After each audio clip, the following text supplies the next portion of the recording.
Ya, pemirsa, kalangan pengamat ekonomi menilai pemberlakuan kemasan polos pada rokok akan berimplikasi negatif bagi industri rokok dan penerimaan negara.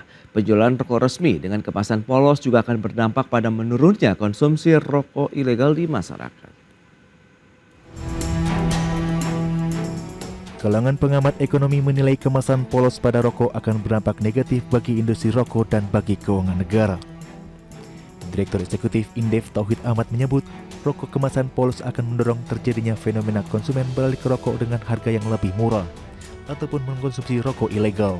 Fenomena tersebut diperkirakan akan menurunkan permintaan produk rokok legal sebesar 42,09%. Dan dari sisi penerimaan negara, Indef memprediksi akan mengurangi penerimaan negara sekitar 95,6 triliun rupiah. Kami melihat ya ini akan kemasan polos itu mendorong downtrading hingga switching ke rokok ilegal lebih cepat dari yang terjadi, berdampak pada permintaan produk legal menurun ya sebesar 42,09% begitu. Nah, implikasi dari kebijakan kemasan polos ini akan mendorong ya penerimaan negara bukan hanya cukai tapi pajak-pajak lainnya juga menurun kurang lebih 95,6%, di mana separuh lebihnya adalah kehilangan cukai. Tauhid menambahkan aturan terkait kemasan polos dengan skenario permintaan produk legal menurunkan 42,09% ini akan memberikan dampak terhadap 1,22 juta pekerja di seluruh sektor. Tak hanya di industri tembakau, namun pekerja di sektor industri pendukung hasil tembakau lainnya juga berpotensi untuk terdampak. Sebelumnya, Kementerian Kesehatan menyatakan membahas rancangan Peraturan Menteri Kesehatan atau RPMK tentang produk tembakau dan rokok elektronik, yang antara lain menyangkut keharusan produsen menjual dalam kemasan rokok polos. Menteri Kesehatan Budi Gunadi Sadikin mengatakan rencana penerapan aturan kemasan rokok polos dalam RPMK masih dalam tahap kajian. RPMK tersebut akan menjadi turunan dari Peraturan Pemerintah Nomor 28 Tahun 2024 tentang Kesehatan. Meski demikian, Direktur Industri Minuman Hasil Tembakau dan Bahan Penyegar Kementerian Perindustrian Merianti Pungwan Pintaria menegaskan, kebijakan kemasan rokok polos tampang merek yang sedang dirumuskan dalam RPMK perlu diperhatikan dengan seksama, mengingat dampaknya terhadap perekonomian nasional dan masyarakat luas khususnya bagi industri hasil tembakau. Berbagai sumber IDX Channel.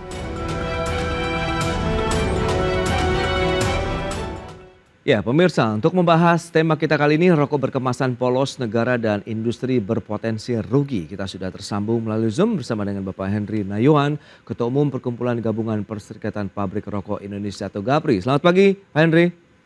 Selamat pagi, salam sejahtera semuanya, salam sehat. Salam sehat juga, terima kasih atas waktu yang disempatkan dan sudah bergabung juga Mas Andri Satrio Nugroho, Kepala Pusat Industri Perdagangan dan Investasi Indef. Selamat pagi Mas Andri.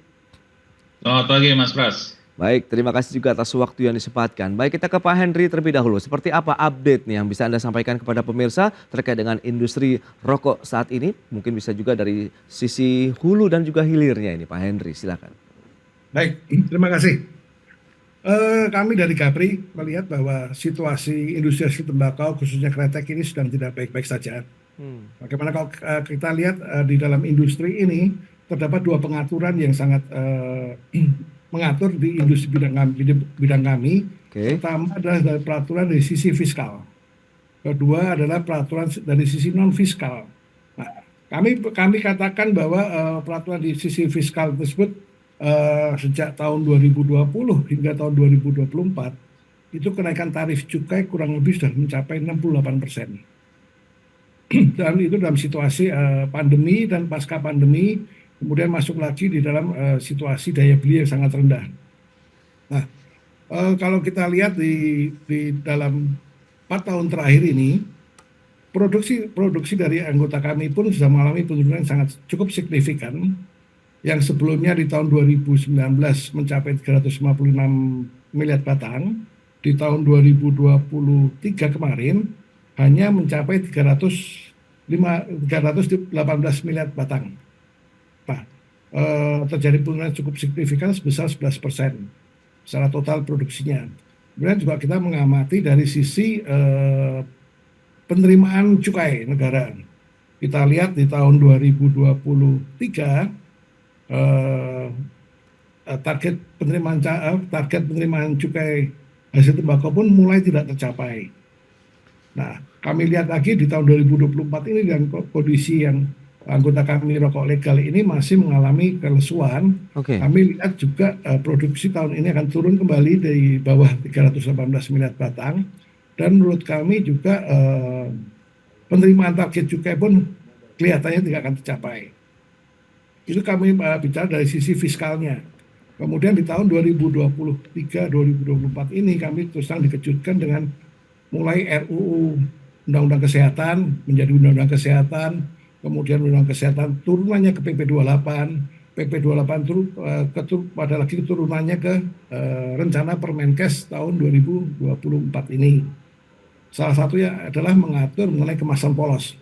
Nah, menurut kami di industri ini kalau semua diatur mengenai kemasan polos, tentu konsumen akan merasakan kebingungan dalam mencari produk yang dia inginkan untuk dikonsumsi. Kedua yang paling menurut kami cukup krusial dan perlu kita cermati adalah dari sisi pengawasan oleh pemerintah sendiri. Karena kalau semuanya sudah dalam kemasan polos, tentu akan kesulitan untuk membedakan mana yang rokok legal dan mana yang rokok ilegal, rokok yang brand asli atau brand yang dipalsukan. Itu akan sangat mengalami kesulitan dalam pengawasan.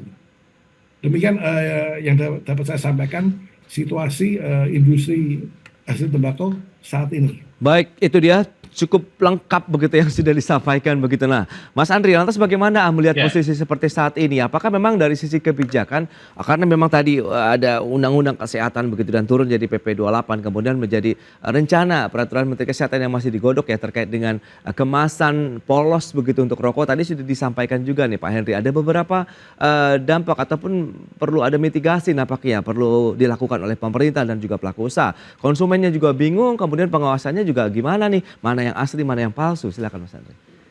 Ya, kalau kita melihat urgensi dari regulasi ini juga kita bisa menilai ya, setidaknya urgensinya masih belum ada begitu.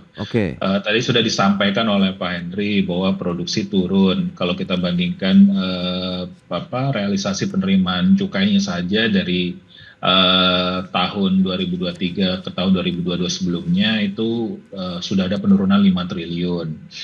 Secara rata-rata kalau kita lihat penurunan produksi rokok dalam 5 tahun itu udah hampir menyentuh angka 1%. Jadi dari sisi yang lainnya gitu ya, dari tingkat prevalensi merokok anak itu juga sedang turun saat ini. Jadi kalau kita berbicara dari sisi pengendalian atau dari sisi kesehatan dalam hal ini, menurut saya masih belum terlihat begitu ya dengan data-data yang tadi saya sampaikan bahwa produksi dari rokok ini sedang turun, prevalensi merokok anak itu juga sedang turun. Dan tentunya kalau kita melihat daripada produk rokok ini sendiri, ini memang adalah produk yang high regulated, artinya sedikit saja perubahan dari regulasi pemerintah akan mempengaruhi produksinya, begitu ya, akan mempengaruhi harga jualnya juga, begitu, dan tentunya ini juga akan mempengaruhi dari konsumsinya. Dalam artian kalau kita melihat sekarang angka dari rokok ilegal berdasarkan data bea cukai begitu ya, ini kan ada kenaikan gitu ya. Kalau kita lihat dari yang sebelumnya 5,5% 2022 naik menjadi 6,9%. Itu pun menurut kami di Indef ini masih underestimate karena kita bisa melihat bahwa dulu rokok ilegal itu banyak diperjualbelikan secara sembunyi-sembunyi gitu ya. Tapi kalau kita melihat sekarang sangat banyak begitu ya toko yang menjual rokok ilegal, dan kita bisa menilai bahwa rokok ilegal ini sudah mulai ekosistemnya sudah membesar begitu. Bahkan tidak sedikit dari para pelaku rokok ilegal ini bisa membeli dengan harga yang pantas begitu ya. Untuk tembakau misalnya, mereka harus bersaing dengan rokok yang legal, bisa menawarkan harga yang jauh lebih kompetitif. Tidak hanya itu, SDM itu juga bisa, mereka sudah bisa menghijack SDM di produsen rokok yang legal gitu. Dan ini kan menurut saya sudah berkembang sebegitu masifnya. Nah, saya selalu bilang kepada Pak Henry hati-hati, sebentar lagi ada asosiasi rokok ilegal karena semakin besar lagi para pelakunya begitu. Jadi ini juga dibentuk oleh regulasi yang ada saat ini begitu ya. Sudah mungkin ini adalah ya bom waktu dari regulasi-regulasi sebelumnya ya, baru meledak saat ini, dan ditambah PP 28 2024 dan turunannya yang menurut kami juga tidak masuk akal juga terkait dengan rancangan Permenkes ini, karena tidak serta-merta menginduk kepada PP 28 tadi gitu. Karena ternyata ketika kami lihat lagi rancangan dari Permenkes ini lebih ketat daripada PP 28. Nah, ini kan menurut saya jadi salah satu pertanyaan ya, kenapa kok aturan turunannya jauh lebih lebar ya, mengurusi hal yang lain, hal-hal yang di luar tupoksi dari Kementerian Kesehatan itu sendiri, dan malah menambah-nambahkan begitu ya, yang tidak ada di PP ditambahkan di dalam sini gitu. Jadi seolah-olah Kementerian Kesehatan tidak berkomunikasi dengan kementerian yang lain, dan seolah-olah ini punyanya sendiri saja begitu. Ini menurut kami sangat-sangat pertama ya tidak transparan, tidak adanya ajakan juga ke kementerian lain. Kita mendengar juga ya bahwa dari PP, Kementerian Perindustrian dan juga Kementerian Ekonomi misalnya itu tidak melakukan paraf, terus kita mendengar juga Kementerian Kesehatan tidak mengikut sertakan Kementerian Perindustrian. Nah, ini kan menurut saya tidak ada komunikasi antara lintas stakeholders, jadi ego sektoralnya sangat-sangat tinggi begitu, Mas Bras. Nah, itu dia menarik. Kalau kita bicara mengenai industri rokok, kemudian kita sandingkan dengan kesehatan, apakah bisa berjalan seiringan begitu? Kita bahas nanti di segmen berikutnya, Mas Henry. Pak Henry, kita akan jeda dulu sebentar ya. Dan pemirsa, pastikan Anda masih bersama kami.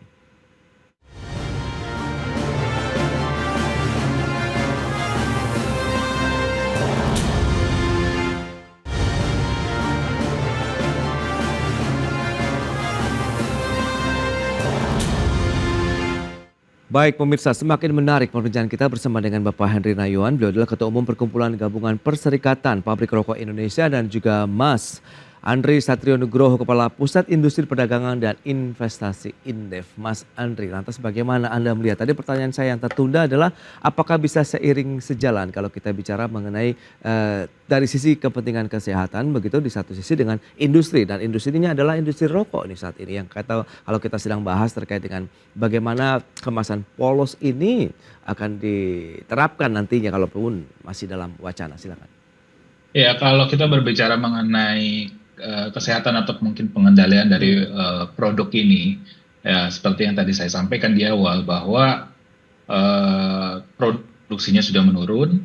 Dari sisi kesehatan, RPJMN 2020-2024 terkait dengan prevalensi merokok usia muda, usia anak-anak gitu ya, 10-18 tahun, yang ditargetkan 8,7% sudah tercapai gitu.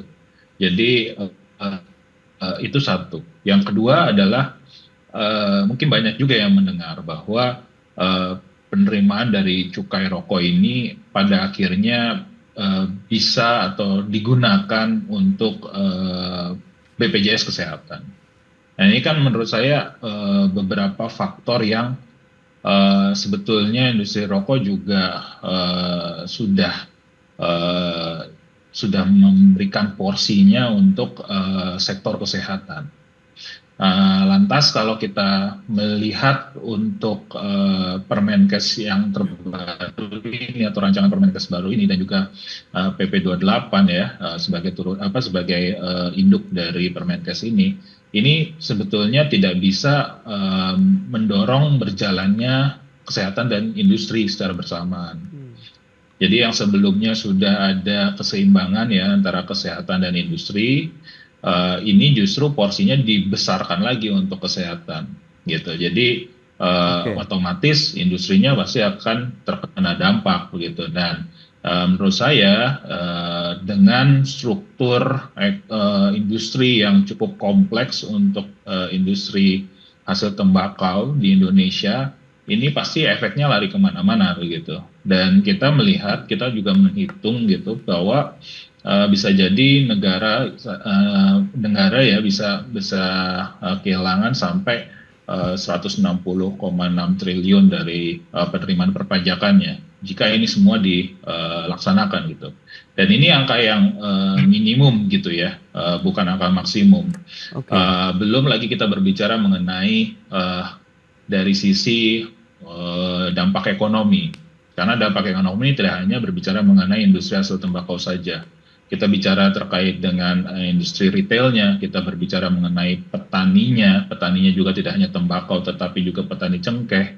Nah ini efeknya kurang lebih kalau diaplikasikan hari ini begitu ya, itu kurang lebih 308 triliun ya, perekonomian itu akan turun. Jadi kurang lebih 1,5% dari PDB. Jadi alih-alih kalau misalnya kita mendengar bahwa pemerintahan selanjutnya akan mencari begitu ya kantong-kantong penerimaan baru, ingin memaksimalkan penerimaan perpajakan, justru kalau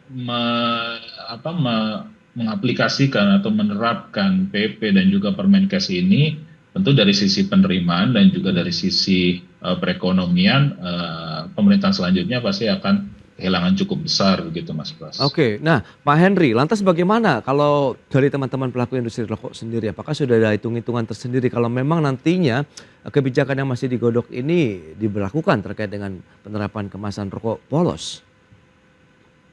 Ya, kalau dari pandangan kami, industri sudah ditekan dengan sisi fiskalnya selama 4 tahun berturut-turut, sudah kelihatan bahwa industri mengalami kontraksi sekitar 11% penurunan produksinya.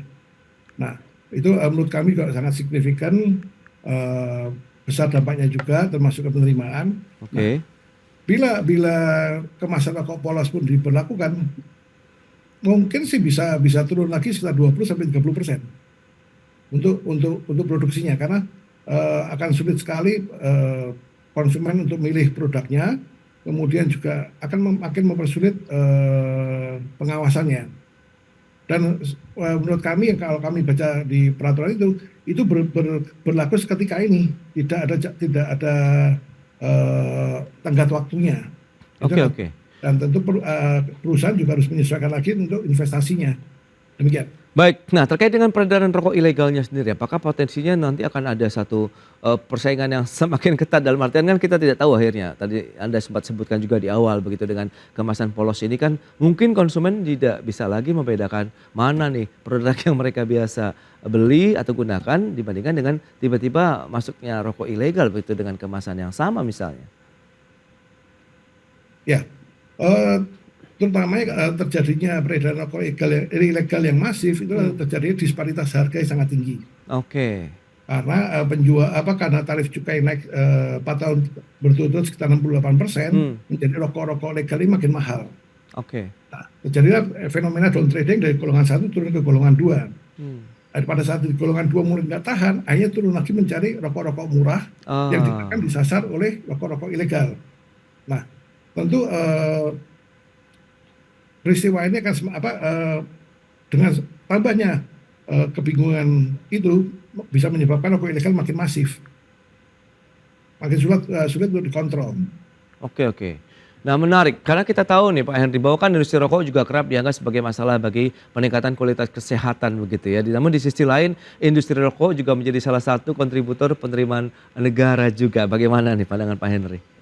Ya, kalau saya lihat kadang-kadang kami coba berdebat atau berdiskusi dengan sisi sektor kesehatan. Ya. Tapi kesempatan itu tidak pernah ada. Ya, beberapa hal misalnya kita katakan, apakah dengan gambar polos itu terus konsumen tidak mencari? Itu tidak mungkin. Rokok relatif akan mencari tetap produknya. Nah, kemudian yang penting menurut kami adalah edukasi. Kalau memang diperlukan udah bahaya merokok ini masuk ke kurikulum kesehatan sekolah misalnya. Oke. Kemudian juga bukti tempat lain pun yang mungkin saya data tidak punya lengkap, bahwa di negara-negara yang melakukan kemasan polos pun justru tidak efektif. Dan PP 109 tahun 2012 menurut kami juga cukup baik untuk mengatur industri ini. Tapi sekali lagi masalahnya implementasinya tidak tepat sasaran menurut kami.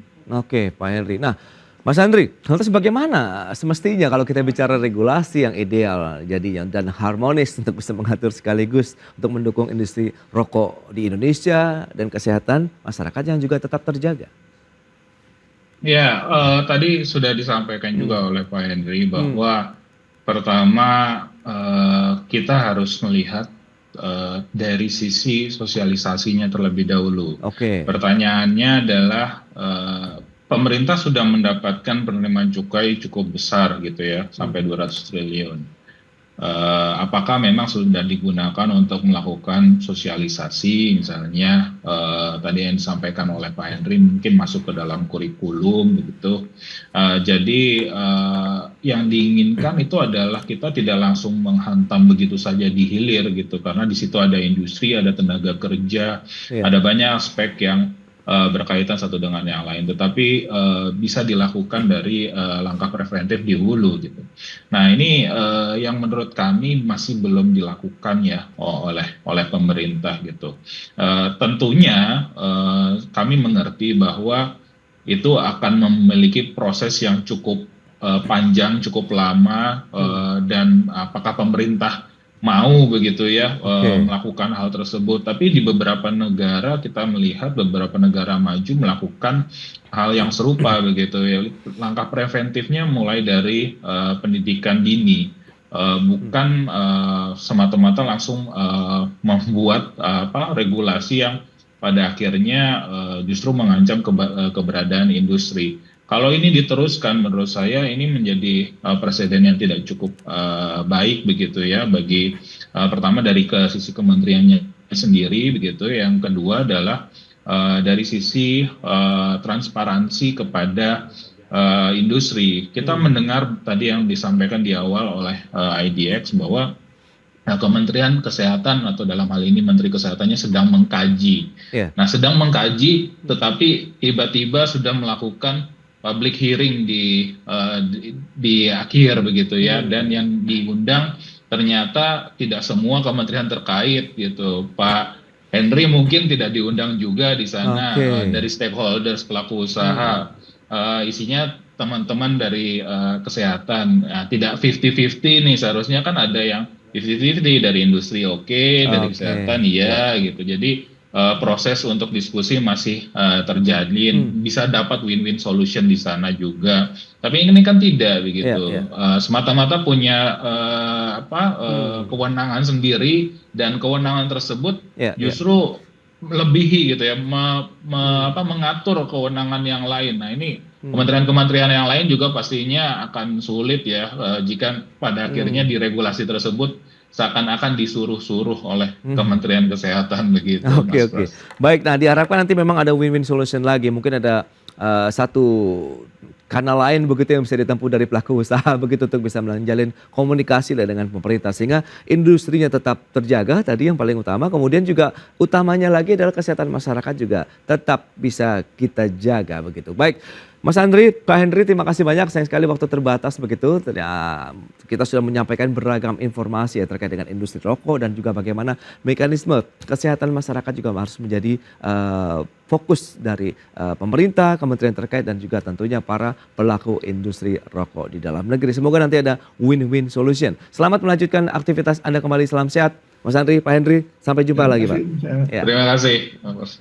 Baik, pemirsa 1 jam sudah saya menemani Anda dalam Market Review dan perbarui terus informasi Anda hanya di IDX Channel, your trustworthy and comprehensive investment reference. Jangan lupa saksikan program First Session Closing yang akan tayang pukul 11.30 waktu Indonesia Barat.